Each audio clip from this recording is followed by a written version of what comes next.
Welcome to our last weekly regular update. We just celebrated our employees by having a celebration at the Spring Lake campus at our amphitheater. We honored our retirees and those employees that received special awards. Such a great time. Be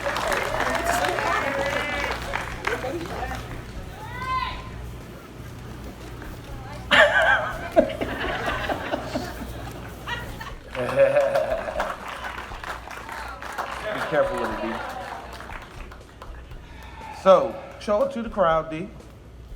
It's so beautiful. You could be the recipient of this Golden Blooper Award next year. So, thank you, Derek. What mastermind created this beautiful award? Thank you. Yes.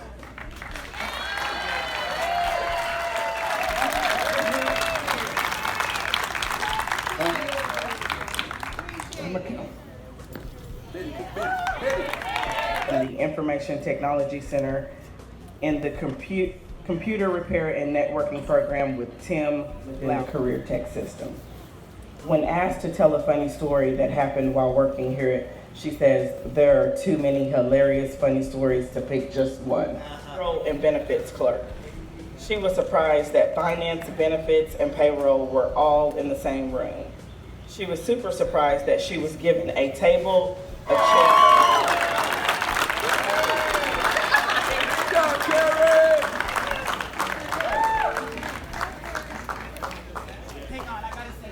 There we go.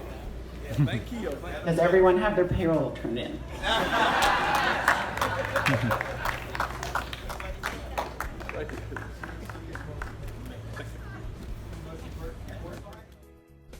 Today's Metro Tech Leader of the Week is Laura Belden.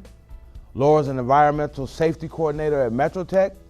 Ms. Belden is a member of the American Industrial Hygiene Association and serves on the mission team at her church and volunteers for the Exodus House, which is part of the Oklahoma Criminal Justice and Mercy Ministries. Laura Belden's recent project was planning for everyone's safety and social distancing at Metro Tech's 2021 graduation. Thank you, Laura. That was a great event. Laura's passionate work is complying with state and federal laws and guidelines and making improvements to the security technology for the district. Again, thank you for doing so, Laura. Her response to the COVID-19 and development of procedures and processes to maintain safety for students and staff has been a great achievement. Laura's personal interests include flower gardening, Pilates, and being at the lake with the family. She is most looking forward to her daughter's wedding this summer. Thank you, Laura Belden, for all you do at Metro Tech. I'm here with Mike Montgomery, our fire safety instructor. And Mike, tell us a little bit about your program. Mainly, what kind of certification can a student get once they complete your program? Okay, excellent. Well, first of all, thanks for coming, visiting in classroom. I'm glad to have you guys here. Glad to have everybody visiting on the video as well.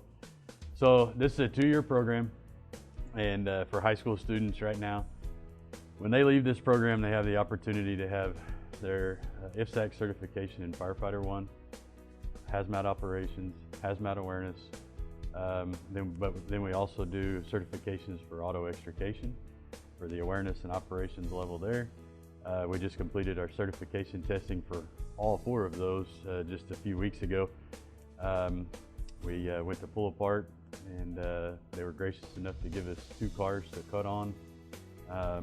And then we did our live burn certification for Firefighter 1 out at Eastern Oklahoma County a few weeks ago with that. So the students, we train for it, but then we put them in live fire, real smoke, real heat. They all did very well. They all passed their skills test for Firefighter 1. Aside from those are our big certifications to get on a fire department. But some other things that we do in the program is American Heart Association basic life support, so CPR and some first aid stuff. We partner with the law enforcement program and do community emergency response training, also known as CERT, and that's put on by Homeland Security. And then some of those intangible things that the students will get out of the classroom: one, discipline, how to live in a firehouse, because it is a house, and you're living with your fellow firefighters for 24 hours a day. Maybe it's 48 hours, a day. So that's one thing that I heard from guys on the job, was a lot of these new kids coming into the fire service, they don't know how to interact with us. They don't know how to live in a firehouse. Some of them don't even know how to make coffee. That's why there's a coffee pot right over there. And in the PSA, the new PSA building, that's a big reason we're going to have a kitchen, so that these kids learn how to cook. But other than that, we do obviously a lot of physical fitness, and then Skills USA is big for us as well. Dynamite. So I heard you mention extrication. What kind of tools do you use during an extrication? Or for the most part, of course, everybody knows about the jaws of life. We don't really call them jaws of life anymore, at least on the job. They're spreaders, and then cutters. So this big giant pair of scissors. There's other tools as well. There's hydraulic rams that we can use to push pieces of the vehicle apart or to stabilize it. And we also use a lot of old school stuff, wood 4x4s for cribbing, stacking to stabilize the vehicle, chalking vehicles and things like that. But a lot of tools involved in auto extrication, but everybody knows the jaws of life. So that's the ones that we put our hands on the most. So I know in here we have the firefighter equipment, or I should say outfit or uniform.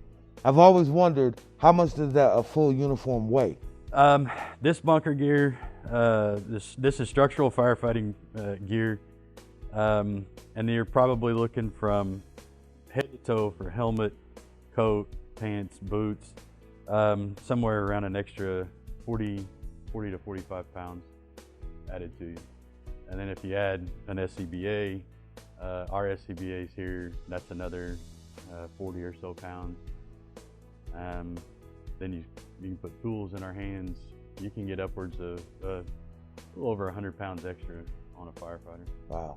Well, I know what that feels like. So, real quick, Mike, so we can wrap this up. Okay. I'm just curious, how many fires have you fought in your career as a firefighter? Too many to count. Too many to count. Okay. I come from the volunteer side of the fire service. The department I'm currently with, I've been there since 2007. We're a rural fire department, so grass fires, wildland stuff is kind of the majority of my fires, but definitely made a lot of structure fires. I couldn't tell you, it's been a lot. I've been in the fire service, this is my 21st year. Yeah. Thank you for your service and doing that. Yeah, absolutely, thank you. So Mike, I heard you guys had a fire truck, your own fire engine. It's a fire engine, correct? Yeah, the fire engine, pumper. It depends on where you come from in the country, what you call it. Here we call it an engine. But it started its career in the fire service in Kansas City. Kansas City Engine 36, and then it came to a small town where I actually graduated high school, Cashin, Oklahoma. Had it in service for a while, and they sold it to us. Yes, we now have our very own fire engine, which has been fantastic. It's one of those. It's as important as having bunker gear to a program. You can do things. We can talk about it. We can pull a hose. We can flow water. And this is what it would be like if we had a fire engine, but now we have a fire engine, so the kids actually, hands-on. We drove it around, we ran scenarios, and they're pulling lines, they're pulling water off this engine, so it's a fantastic piece to this program. And we're growing every day, so I know there's gonna be more to come. Well, that's a great opportunity for students to, like you said, get that actual hands-on experience. And I would like to get an opportunity to ride in that truck myself and maybe even drive it, because I can check that off my bucket list. As a little kid, you know, you had the little toy fire engine, so it'll be great to be able to get in one and drive one around. I tell you what, if you can find the keys, then you can have it. Okay. Yeah. Hey everybody, this is a great opportunity for a student to learn and get a great career in our fire safety program. So if you're interested, please contact our enrollment. If you know somebody that you think would be a good fit for this program, we have a dynamite teacher, as you can see. They have a lot of equipment. We have fire trucks, we have the whole nine.